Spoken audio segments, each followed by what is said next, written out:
Nk'uko mubibona iriya ni imodoka y'akarere ka Rwamagana, akaba ari nayo yaje iherekeje Gogo Gloriose, akaba yamaze kugezwa hano mu Rwanda ku bitaro bya Kacyiru. Turi kumwe hano nabo bari kumwe nawe ubwo yatabarukaga aguye hariya mu gihugu cya Uganda, aho yari yagiye mu ivugabutumwa. Turagira ngo tuganire nabo abantu basobanukirwe gatoya, noneho babivugira mu Rwanda, n'ubundi bagiye babivuga ariko bakabivugira hariya Uganda, basobanukirwe urugendo uko rwari rumeze, uko rwagenze, uko yatabarutse, ndetse nyine nuko gahunda ziteguye kugeza ubu ngubu.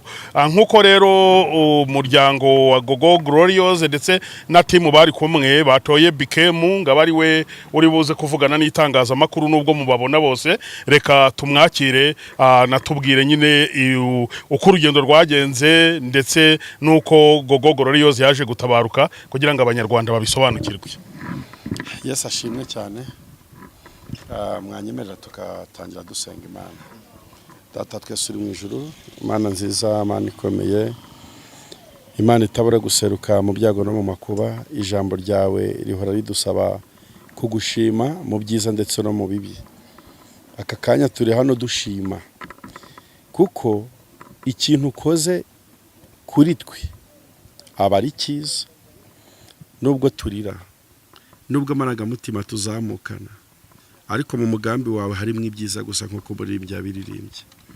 Tuje hano, ishimwe rya mbere dufite nuko warinze ubuzima bwacu twebwe abagihumeka. Ntabwo nabona amagambo nkoresha mvuga ikintu ukoze, ariko umutima wanjye uragikurura ndetse uragishyikira cyane. Sinzi niba nabona n'impapuro nyandikamo. Turi hano ngo tuzirikane urukundo rwawe. Wakoze ibyo watekereje gukora, urangije ubikora nk'Imana. Ntitwakubaza ngo why you did, ntitwakubaza ngo ushimye ko bigenda utya, wabihinduye. Uri Imana itavuguruzwa, ushimwe ko wabyemeye. Waraturinze turi muri Uganda.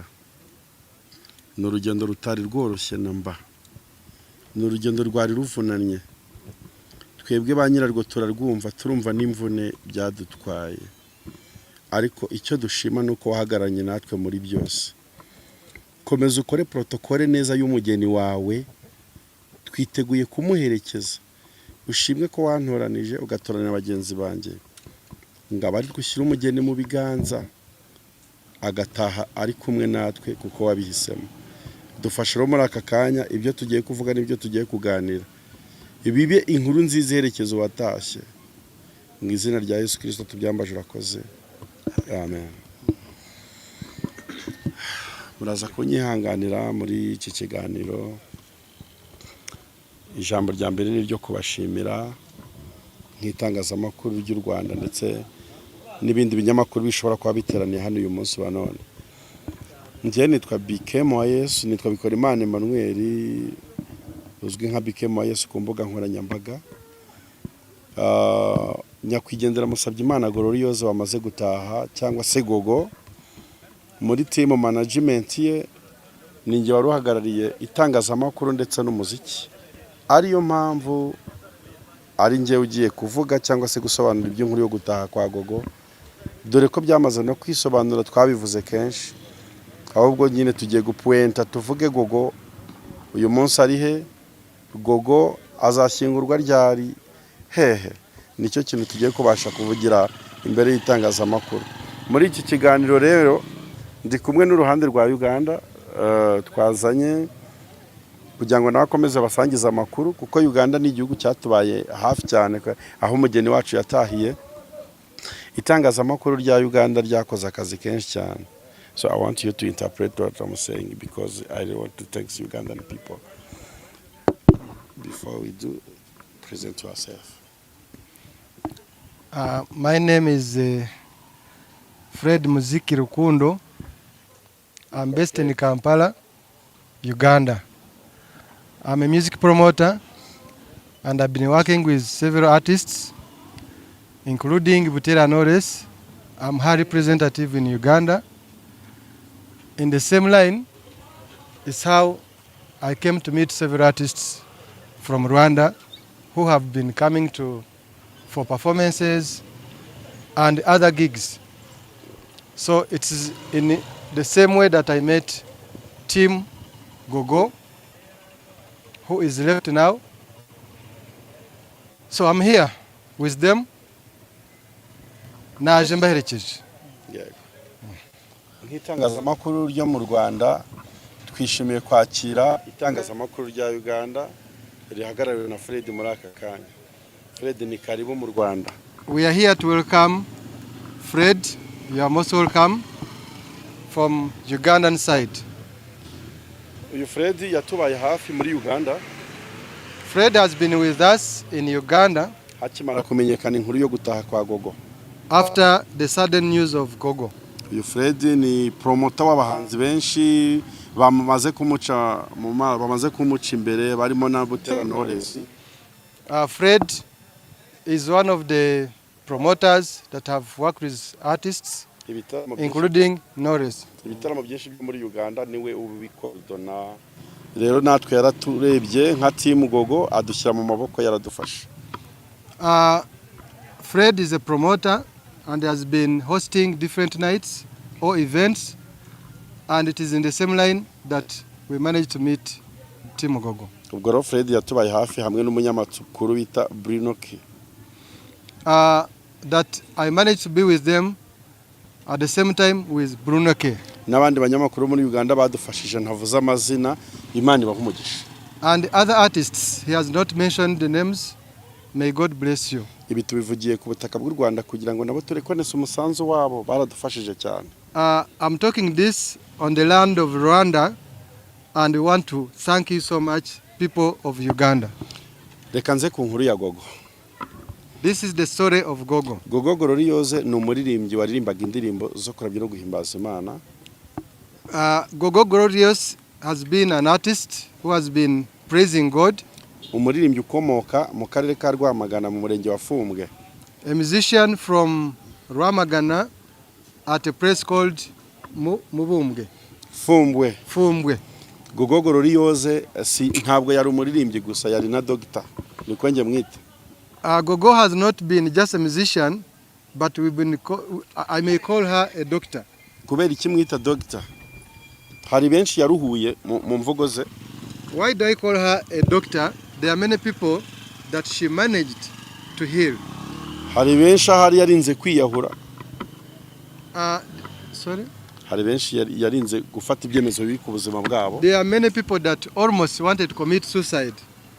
Hari benshi Gogo yatumye bagira icyizere ko nta hantu kure Imana itakura umuntu nta n'ahandi kure Imana itageza umuntu. There are several people that Gogo gave hope of life. Ndatangazwa n'ijambo rikomeye Gogo yambwiye haburi cyumweru ngapfa. There is a word Gogo told me a week before her passing. Naramubajije ngo Gogo ni ikihe gitangaza ushima Imana ku buzima bwawe yaba yaragukoreye. I asked Gogo, what kind of miracle did God do for you?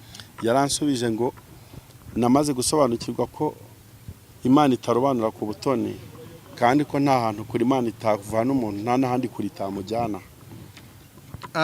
That God is a fair God. Kurobanura mu gitamute. Katonda tayawula. Let me speak it in Kiganda. It's okay, Kali. Iryo somo Gogo araridusigiye. Gogo has given us a lesson. Dore inkuru ya Gogo rero y'ukuntu yatashye. This is the story of how Gogo died. Ndashaka gusobanura iki kintu imbere y'itangazamakuru kuko nabonye hari abari kugisobanura mu buryo butari bwo kandi ari umuntu wacu twariho ataha. I want to explain this so that the media can understand, because we have had a lot of rumors. Ndashaka kubigira clear. Simbivugisha amarangamutima gusa ndabivugisha na document z'abaganga. I'm not just saying by words, but I also have documents. Gogo twavanye mu Rwanda ariko wa kane nijoro bitariki ya 30 niba mbyibuka neza twerekeza Uganda. We left Rwanda on 30th, I think it was Thursday, going to Uganda. Twari tugiye gukora umurimo w'Imana mu karere ka Kakumiro district muri Uganda. We had gone for a gospel mission in Kakumiro district, Uganda. icyo gihe twaragiye, hari video zibigaragaza kuri channel ya Gogo Gloriose. Gogo umunsi wa mbere twabonye ibintu bikomeye bitwereka ko Gogo ari kudusezeraho ntitwabimenya. Umunsi wa mbere wa crusade, The very first time of the crusade, there are many signs that we saw into Gogo which manifested her like saying bye. Gogo yabyiniye Imana mu buryo budasanzwe, abantu mwarabonye kuri social media. Gogo atambira Imana, bigeraho afata inkoni akajya agenda kubita banze kubyina, akabazana kubyina. Ibyo nanze ko cameraman abyerekana icyo gihe. Gogo praised God in a way that we never expected and which was unusual of what we used to see her praising God. Uwo wari umunsi wo kwa gatanu w'igiterane. It was the very first day and Friday. Aha, ku munsi wo kuwa gatandatu Gogo yagarutse mu materaniro aririmba. Twanze ko akomeza kuririmba cyane, musabira iteraniro ko bamuhindirimba ebyiri gusa, kuko kwa gatanu yari yakoresheje imbaraga zo guhimbaza Imana. Ndawatumanze naruhuke aririmba indirimbo ebyiri gusa, ntizari nyinshi ku muhanzi, abakora umuziki murabyumva. The next day Gogo came back for performance, but we did not allow her to do a lot of performance because the previous day she had done a lot of praising and performances. Umunsi wo kwa gatandatu rero na urangira neza, dufata Gogo kuri hoteli twariho na protocole we, uyu mukobwa ufite ifoto ye, bajya kuryama. So on Saturday, I think it was 31st, Gogo after performance, we went together and she had a rest. Ku cyumweru naho haragera Gogo aririmba izindi ndirimbo ebyiri. The next day on Sunday, Gogo also performed 2 songs. Kuko cyari igiterane cy'iminsi 3. Because it was a crusade of 3 days. Bigenda neza rero, dore ukuntu twaje Kampala rero ariho Gogo yaguye. Everything went on well until we came back to Kampala where Gogo died from. Gogo yaje Kampala ku cyumweru, kuri icyo cyumweru aza tuza nijoro, duca twavuye Kakumiro tuza Kampala, dukika Kampala kuwa mbere mu gitondo saa 10. They came in the night of Sunday and reached Kampala early morning on Monday. Tugeze Kampala tujya gushaka aho tugomba kuryama, birumvikana. After reaching Kampala, we had to look for where we can rest from. Ni ibintu bitana tworoheye nabyo kubera amasaha twari tuziye no kutamenyera igihugu neza. Getting accommodation that time, it wasn't easy because we were not used to the country. Aho twajyaga henshi baratubwira ati nta place ihari. Wherever we could reach, it was full. Ariko birangira tubonye aho turyama. Until we got where to sleep. Kuri uwo munsi wo kuwa mbere nimugoroba, that same Monday evening, Gogo yatangiye kugaragaza ibimenyetso by'uburwayi. Gogo started showing signs of illness. Ariko ntibyadukanze cyane kuko ni ibimenyetso by'uburwayi yari asanganywe. But it wasn't a shock to us because it was the usual way of her illness. Yari afite ubumuga bana nabwo, hari n'ikarita ya leta ibigaragaza. She had a disability and there is a card from the government that shows her disability. Yajya afatwa tukavuga ngo ni bya bindi. Murabizi nk'abantu barwara igicuri, hari ukuntu igicuri gifata umuntu mu minota 2 akababaye muzima, mu kanya kikongera gutyo akaba yabaho ubuzima gutyo, kuko hari iriya ndwara itagivurwa ngo ikire, nubwo hari n'abayikize, ariko we ntiyabonetse mu bayikize icyo gihe. People who know how epilepsy attacks, you know very well that it can attack you for like 2 minutes, 3 minutes and you get well. And there is no known medication for epilepsy. So she would get well. Kwa kabiri rero noneho cyaramufasha kikajya kimucugusa. So then the following day, on Tuesday, the kind of epilepsy attacked her.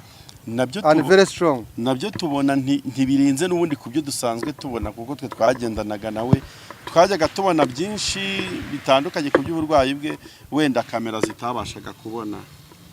But still it was the usual way because we are used to that kind of illness, the epilepsy, and we were not shocked she would get well.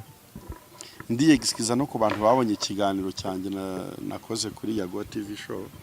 I remember those who watched the Yago TV show. Hari ijambo mutakiriye neza ko rivuga ngo inyuma y'irido hari ibintu mutabonaga ku burwayi bwa Gogo.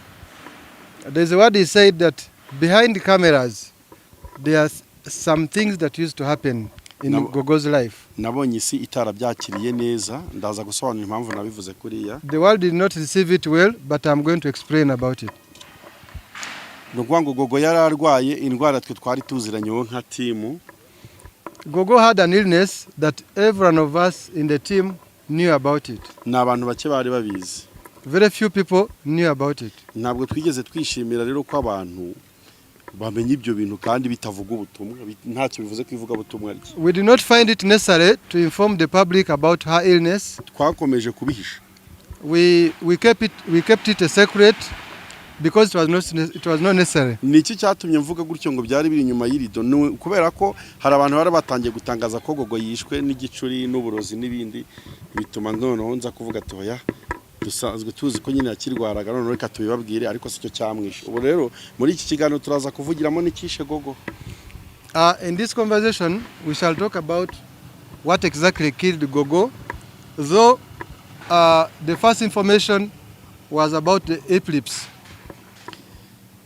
Ubwo rero abantu babonye cyangwa se bakurikiye ikiganiro bakanyumva nabi kuri Yago TV show, nsabye imbabazi kuko singiye wo gukomeretsa wagiye, kandi yari donc kuri nge yari mushiki wanjye, yari umukobwa wanjye, yari doctor, kubera ukuntu yamfashaga mu buryo bwose. Namwe mudukurikiye murabizi Gogo yaduhaye ibyishimo. Singiyewe rero warguhindukira ngo nkoresha imvugo zidakwiye kuri Gogo cyangwa ngo ni kumukomeretsa bingana no kwikomeretsa. So I ask for forgiveness in case I hurt anyone during my interviews, especially on Yago TV. He's sorry. N'indi mvugo yose naba narakoresheje ku ma social media ikagira uwikomeretsa, nyisabiye imbabazi. Hari n'ibyo twaterwaga n'amarangamutima yo kubura umuntu. Or any other communication that I could have made that hurt any one of you, I'm sorry about it, but the condition I was in wasn't favorable. Dore umunsi Gogo yapfuyeho n'icyo yazize. Gogo yapfuye muri icyo cyumweru kwa gatatu. This is what killed Gogo. She died that week on Wednesday, this week.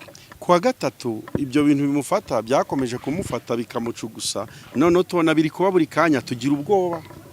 On Wednesday, 3rd of September, Gogo experienced an illness that could make her shake a lot. Twigira inama bigeze mu masaha ya saa moya z'umugoroba, twango reka tujyane umuntu kwa muganga tutamugumisha hano bikaba ibibazo, kandi abaganga badufasha. Until it reached 7 p.m. when we decided to take Gogo to the hospital for medication. Tumujyana ku bitaro bya Chengera Doctors. What is the name again? We went to, it is called the Chengera Doctors Medical Center. Yeah, nibyo bitaro twamujyanyeho. Tugeze ku bitaro ntabwo byafashe n'isaha rwose kugira ngo Gogo ave mu mubiri. When we took Gogo to the hospital, it didn't even reach an hour that Gogo was pronounced dead. Ibitaro biduha amakuru ko Gogo wacu yamaze kwitaba Imana kuwa gatatu saa 3:30 z'umugoroba. The hospital authorities announced to us that Gogo is dead. Birumvikana n'inkuru ibabaje kandi iteye agahinda. Cha kunyora nnyo. It's so heartbreaking. Iyo nkuru twarayakiriye, ariko mu matwi yacu twumvise ari nk'injerere ziri gucura. We had the news, but we couldn't believe whether it is really true. Twaratekereje Mana ko Gogo aribwo yaratangiye kujya yakora, ari kugeza ubutumwa bwiza kure. Niki gitumye umujyana hakiri kare? We started asking ourselves, why at this time when Gogo has just started to shine? Twebwe babitwereka ubwa mbere ko apfuye, twatekereje ko ari igicuri kimwishe, kuko nicyo twari tuzi. The first time they announced Gogo dead, we thought it was eclipse. No kwa muganga aho ngaho bari harugiye kwa muganga bakora estimation, ariko batapimye umuntu bakanaliza ibimenyetso ngo uno muntu yishwe wenda no kubura oxygene. Nibyo bari badutangarije mbere, ariko nta kizami cyari gikozwe na machine. The doctors estimated that Gogo could have died of epilepsy as a result of respiratory aspiration. Ariko rero tugeze ku yindi minsi yakurikiye twamujyanye mu Mulago Hospital gushaka icyamwishe. The next day, we decided to take Gogo's body to Mulago for postmortem examination. Tumujyanyeyo rero icyamwishe twaratangaye, icyo twakekaga dusanga si cyo. So when we got a postmortem report, we found out that what we thought of that killed Gogo wasn't the right cause. Ahubwo tugiye kureba dokima, impapuro baduhaye zavuye mu byuma, batubwira ko Gogo yishwe n'ibihaha, n'indwara yo kurwara ibihaha. After checking on the report from the doctors and what they told us, it was believed that Gogo died of lung infections. Yego.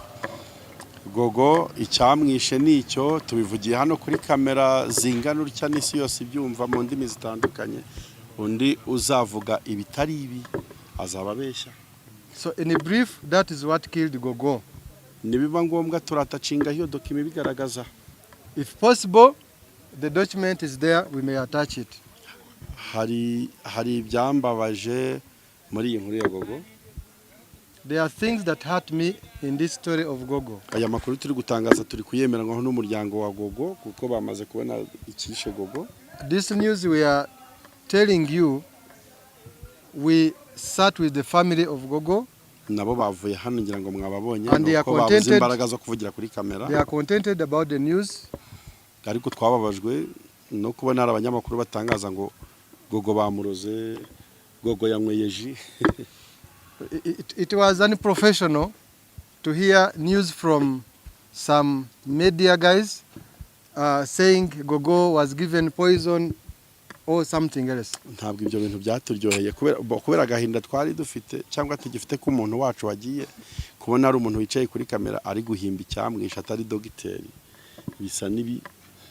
Bisa n'ibiteje urubwa, bisa naho ari ukwishima hejuru y'umurambo, bisa nkaho ari ugushaka kurira ku mupfu. Sinzi nyine nge byarankomerekeje. It's not good to spread fake news before receiving an official report from the doctors. It's like he wanted maybe to benefit from the dead. Umunyamakuru akoze iyo nkuru rwose akwiye kwikosora. Whoever did that, you did wrong. Kuko yakomerekeje umuryango wa Gogo natwe cyane. You are hurting the family of Gogo and the entire community that follows Gogo. Ikishe Gogo ni icyo tuvuze. That's what killed Gogo. Turashima muri iyi nkuru ya Gogo ambasade y'u Rwanda muri Uganda yatubaye hafi cyane ku buryo. In the story of Gogo, we thank the Rwandan embassy in Uganda. Kugira ngo Gogo tujye kumenya n'icyamwishe, tumukura mu bitaro yari arimo tumuzana mu bitaro binini nka biriya, n'ababyeyi, igihugu no umubyeyi n'ambasade. Transferring Gogo from one hospital to the other, that is from Chengera to Mulago Hospital, it was by the help of Rwandan embassy. Ambasade n'ukuri yaradufashije. We thank the embassy of Rwanda. Turabashimiye uburyo koko igihugu no umubyeyi. Thank you Rwanda, thank you the embassy. Uyu munsi nkuri dushimishije nuko umubiri wa Gogo uri mu Rwanda. We are happy in sorrow that the body is here in Rwanda. Sinzi nimba byari kuryohera abanyarwanda Gogo iyo agishingurwa Uganda. I don't know whether it would sound well to Rwandans that when Gogo was to be buried in Uganda. Ariko turashima effort igihugu cyabigizemo kugira ngo Gogo uyu munsi ashyingurwe ku butaka bw'u Rwanda tumwishyingurire. We thank everyone that helped us, especially the government of Rwanda. Ubu rero umubiri wa Gogo ubitse muri iki kigo mbona hano inyuma yanjye, Rwanda Forensic Institute. So the body of Gogo has been kept here at Rwanda Forensic Institute. Turi Kacyiru rero Gogo yageze mu Rwanda. That is Kacyiru in Kigali, Rwanda. Sinzi pardon ibijyanye no kumuherekeza bwa nyuma biteganijwe gute bizaba ryari? Reka tuvuge ku kijyanye no guherekeza Gogo na challenges. Gogo Gloriose ni umuntu w'abantu benshi cyane, umuntu uzwi n'abantu benshi cyane. Gogo is a popular person. dukeneye kwiga no gukora protokole ye neza kugira ngo aherekezwe mu cyubahiro kimukwiye Imana yamuhaye. We need to have time and arrange Gogo's burial. Kubera ko twari turi muri Uganda twatekerezaga ibintu byinshi cyane. Murabizi ko umuryango Gogo afite mbisubiremo nitwe naba bantu naba banyamakuru n'abantu bari kureba iki kiganiro ni natwe nka timu yaba bantu Imana yari yaratoranije niwo muryango Gogo afite mugari tubanze tubitangaza. You very well know that Gogo is an orphan, meaning the family Gogo has, it's we, you, and everyone that had been following Gogo. Mumenye iki kintu, Gogo nta papa yagiraga. Gogo didn't have her father. Gogo nta mama we yagiraga. Her mom died. Gogo bavutse ari abana babiri ubu yarariho n'ubundi ari umwe undi yarapfuye. They were born 2 and 1 died. Uwo muntu ubundi yahoraga akeneye nge nawe. So Gogo needed me and you. Gogo n'ubundi aracyadukeneye. And still needs us. Turifuza niba mubitwemereye ko dufatikanya guherekeza Gogo mu cyubahiro. We request that you join us to send Gogo in a decent way. Tubashije kurwana no kugira ngo Gogo ave muri Uganda mu buryo butari butworoheye.